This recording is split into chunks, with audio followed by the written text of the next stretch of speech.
In this video, I am going to share 16 boring habits that follow you from the moment your alarm goes off to the moment you start your work. Once I got the sequence right, the rest of my day took care of itself. Habit 1. Lock your wake time. I used to sleep in on Sundays for 8 to 9 hours and still feel wrecked on Mondays. Took me ages to figure out that timing matters more than hours. Shifting your wake time around does more damage than sleeping less. Your body prepares to wake you up before the alarm goes off. Change that time every day and it's always guessing. Same time, every day. That's the fix. Locking your wake time only works if you actually get up when the alarm fires, which brings you to the hardest part of the whole morning. Habit 2. Skip the snooze. I was a chronic snoozer. 4 alarms, sometimes 5. Turns out those extra minutes were doing nothing useful. Going back to sleep after the alarm starts a sleep cycle your brain can't finish. It's fragmented and is useless. It also kills a natural energy spike your body produces in the first 30 minutes after waking. It's the one that's supposed to carry you through the morning. Get up when it goes off. The awful feeling passes faster than you think. Now, before you reach for anything, there are about 2 minutes worth preserving. If you want to see what this actually looks like for your morning, I made a free schedule builder. You put in your times, and it lays the whole sequence out for you. Link is in the description. Habit 3. The 2 minutes. Edison did this. When I found out about it, I felt like I'd been wasting the best 2 minutes of my day for years. Right after you wake up, your brain does something close to deep meditation. Problems you couldn't crack the night before just kind of solve themselves. Things you couldn't remember show up. It lasts maybe 2 minutes before you're too awake for it. So when the alarm goes off, I stay still and let whatever's there come up. Most people grab their phone and write straight over it. Stay with it. You're still in that first quiet window. Once you're up and moving, the first physical thing I do is this. Habit 4. Water first.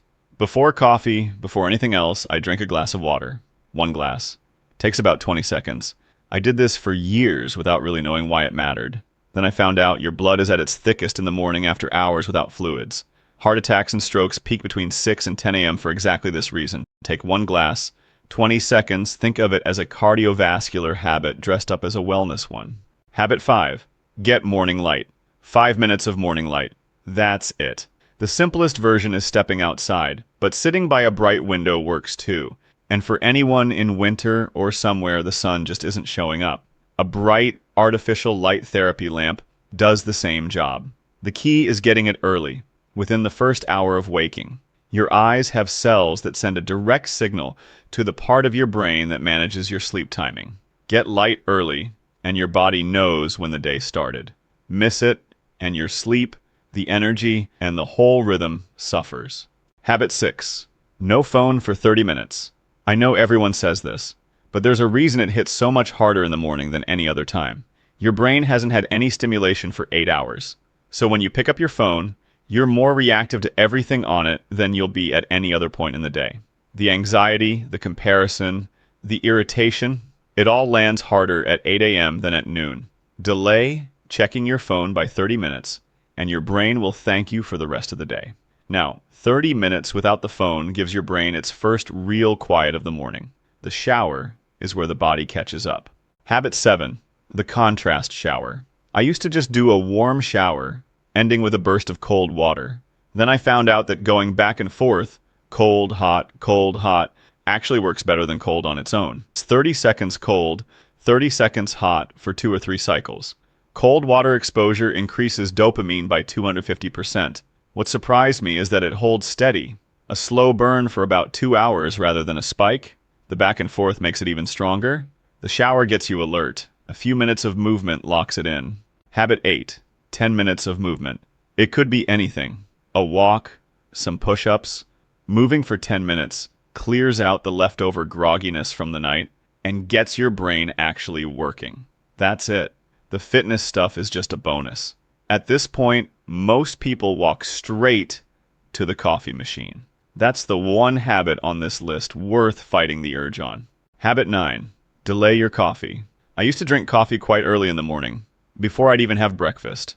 Then I found out I was making my own afternoon worse. Coffee blocks the sleepy chemicals in your brain rather than clearing them.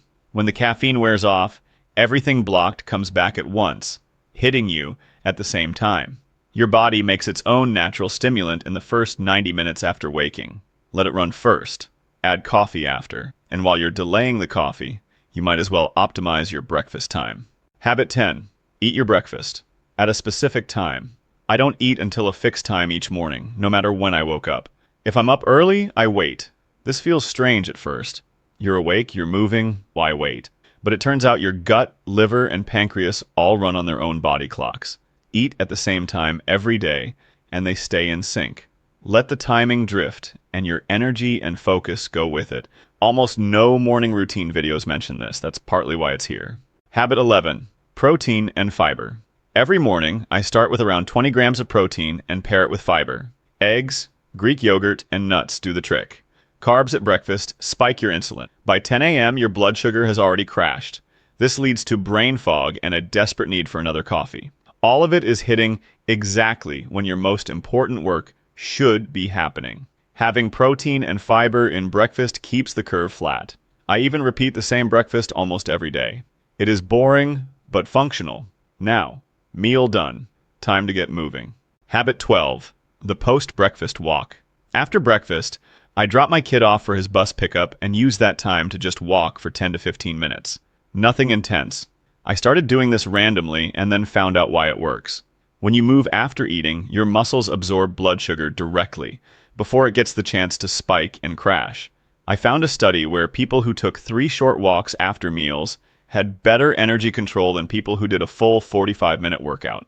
3 short walks beat 1 proper workout. Now, you're already moving, and the morning is still quiet. This is the window for the one habit most people would never think to put in a morning routine. Habit 13. Morning social connection. A few years ago, I realized I hadn't actually spoken to one of my closest friends in almost a year. That was my catalyst to pick up this habit. Now, before the day takes over, I reach out to someone in my network daily. A quick text works wonders. It takes just a few minutes, but the impact on my relationships has been immense. A study of nearly 310,000 people found that strong social relationships increase survival odds by 50%. Now, this habit is about talking to other people. The next one is about talking to yourself. Habit 14. Talk to yourself.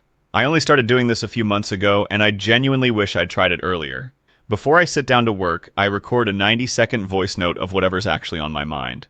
I have realized that when I talk, I can't edit myself in real time the way I can when I write.